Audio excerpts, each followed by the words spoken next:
The Force of Others, a Star Wars podcast. Okay, so, as everybody probably knows, Pedro Pascal is the voice of the Mandalorian, but we have with us today... Huh? What's up? What's up? Coming in catching strays here. No, what I'm saying, hear me out. But the movement, the life, the breath, the soul of Din Djarin is here with us today. We've got Brendan Wayne and Lateef Crowder. Guys, thank you so much for taking the time. How's your Rebel ScumCon been? This is your second time, right? we I'd like to say we're OGs. We helped roll out the red carpet for last year where it exploded. I love coming out. I love the family atmosphere and Vinny and Tucky and Pops. Being able to know that I'm working with a family, like it's very different than a lot of cons. And not only just working with a family, but it's so professional and it's so high end, and their reach is so big. They've done an incredible job. They kept their vision high, and they're gonna get up there. So it was really cool. Yeah, it's one of my favorite cons for sure, man. I love Texas. I love the people. Kentucky and the whole crew, man. Yeah, Everyone's so professional and nice with us, and plus I love the Texas brisket and all that stuff. Oh, it's the best, right? Oh yeah, I love it. Yeah. Well, I was curious. You're in the premiere. How was it seeing y'all's names? Right up top. Crazy. I mean, especially because Star Wars had never done credits in the beginning of a movie, which to break that tradition and then do it in a way where you honored people who historically in Star Wars have really built the worlds that we live in was incredible. I was very appreciative. It's very, very cool.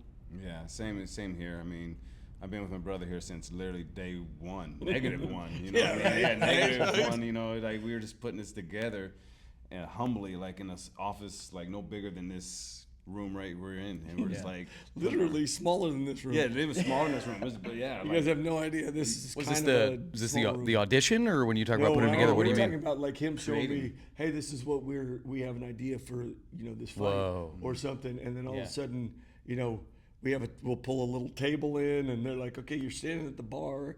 This guy's gonna come at you. By the way, this guy is a former professional fighter, so make sure you're prepared if something comes in. And then, and these guys. The cool thing was Ryan Watson, our stunt coordinator at the time, and Lateef, visually understood what I was gonna see and how we were gonna work. So their description of it wasn't, like, hey, be angry. It was like, hey, you're gonna grab this guy's, tentacles, his Transdoshan, and all these things.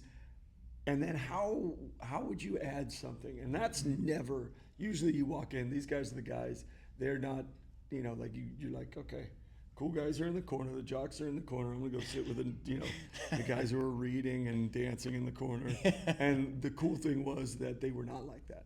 Yeah. And so I was able to kind of step into the cool guy world, and they spoke my visual language of how I work as an actor. So that was incredible. Yeah, the character is his. I mean, he has the authorship of it.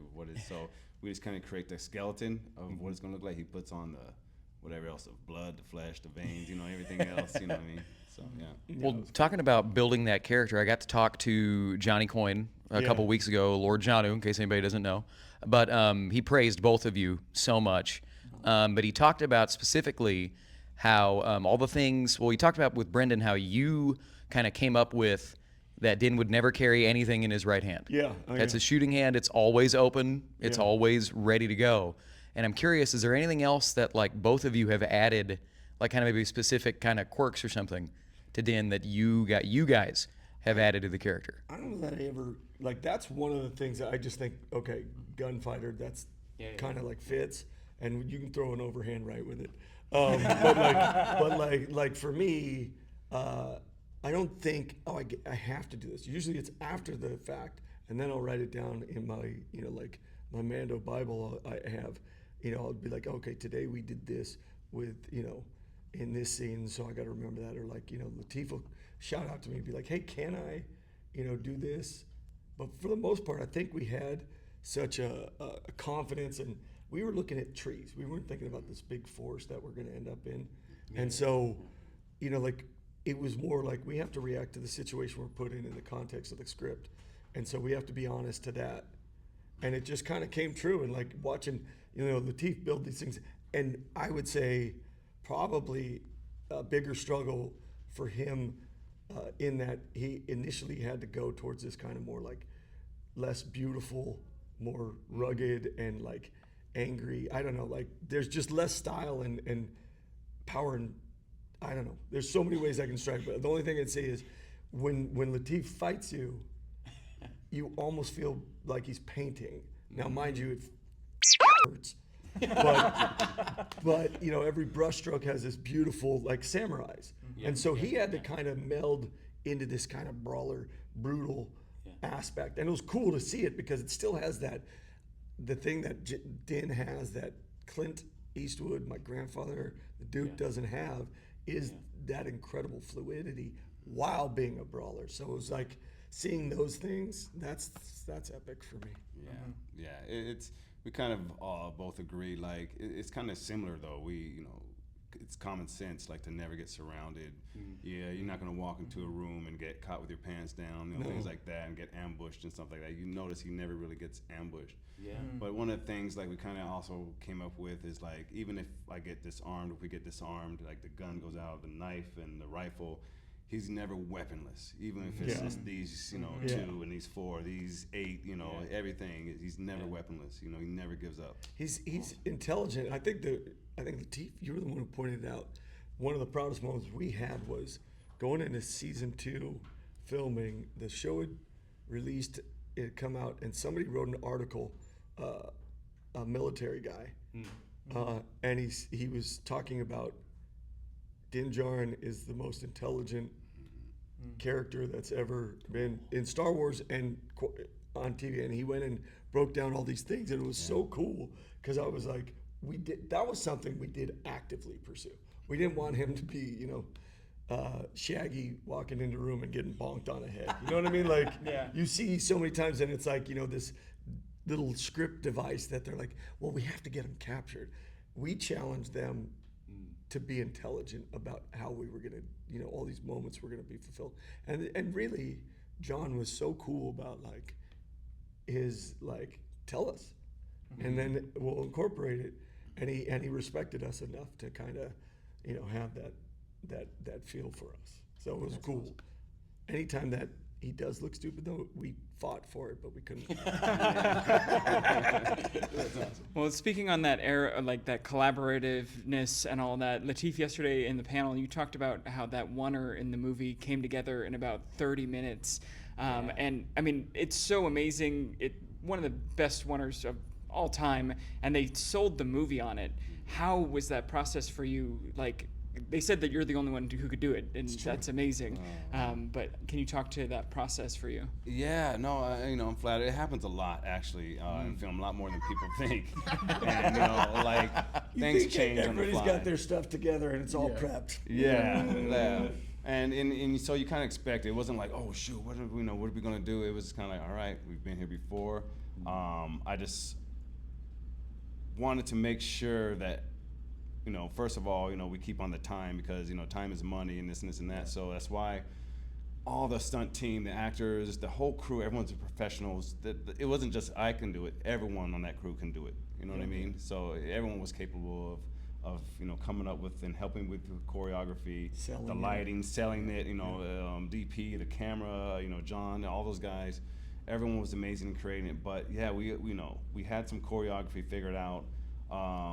And then Favreau, he's like, oh man, he has this vision, and that's our boss, and that's what we're hired for, is to be like, okay, cool, let's change this around. Now if he changes this, we got to change the choreography, some of the geography of the set. He's like, okay, I want it to be over here now instead of over here. So it's like, ooh, okay, so now we got to change everything around a little bit, but we can do it, So I just took like the guys off, all the stormtroopers off the set, It's like, okay, boom, you're gonna be here, you be here, okay, I'm gonna use and I still wanted to use all the weapons that we have, So I had to change it around. I had some, certain weapons that I was gonna use. I was gonna take a gun off a guy, but now I'm like, okay, cool, what can I do with this guy? Okay, you be here, I'm gonna use my flamethrower and this guy, and you guys go back like from the flamethrower because it kind of blinded you a little bit while I, put that guy out, go around, So everything had to make sense as well too, and that's what was kind of cool about creating this for 8 years. I can do it a lot faster now. You know what I mean? So with this guy, fluent in the second language of Mando. Yeah. But I mean, he's right. It takes a village for this because we do pivot so much. And it being a oneer, Simon Jays is one of the pioneers of the Steadicam, and he did that oneer. He did the oneer in Boba Fett that we did. That was, you have no idea how special that was. This was incredible in its own right because, you know, they're coming up with it, all these pros, and I'm telling you right now, I put the crew I work with against any crew, we're going to beat them all. We're the best. Right on. It's not even close.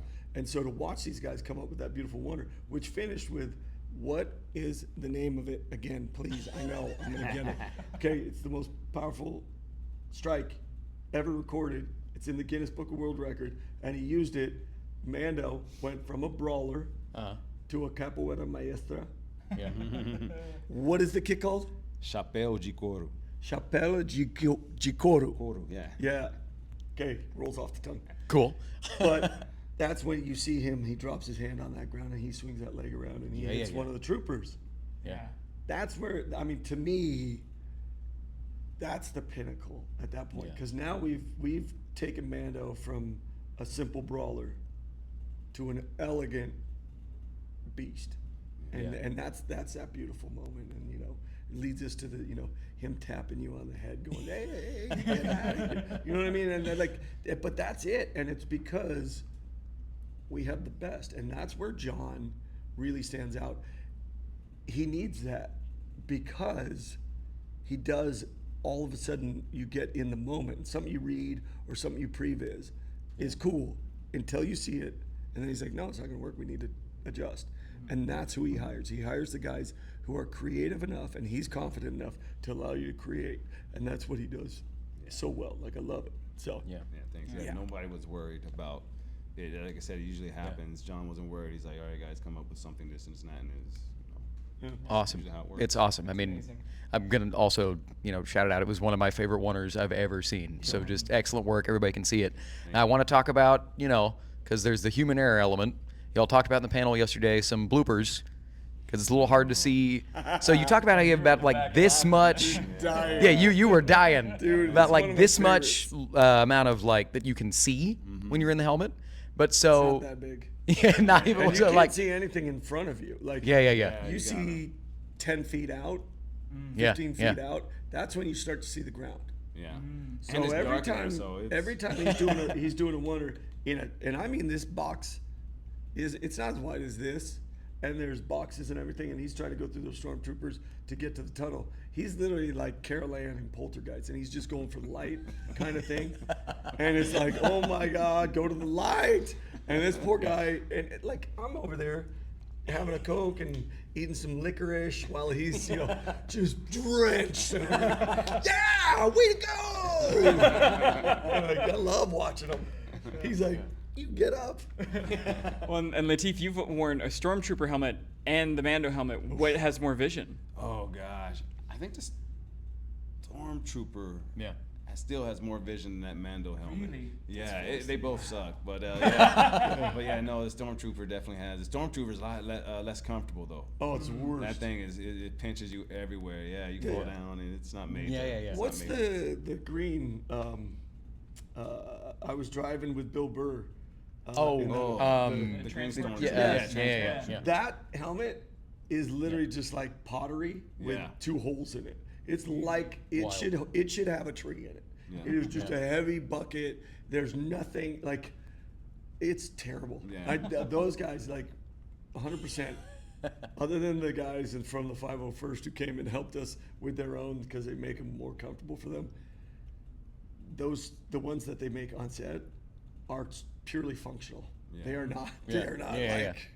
well, they're not comfy. Yeah. It's just for the look. I mean, right? the pinches that I see, like Donald Mills, who's here, like and Paul, like they would pinch so hard they'd cut them. Like I was Yeah. like, Oh my gosh. and these guys are just, they're nails. They're like, nah, no big deal, and like they're just dripping. Yeah. You're like, just stormtroopers bleeding. Yeah, because those Awesome. guys take hard hits too. They go hard. Yeah. So yeah, they're gonna Well, Well, they were talking about how when you kick them, like you hit the right spot, but you go Full send. Yeah. They got to move. They got to go down. So they gotta put in there, you know? No, those softies are lying. He does not go full send. He has never gone full send. They're just soft. I'm sorry. I love them, but I know he never hit them fully, but he has hit them hard.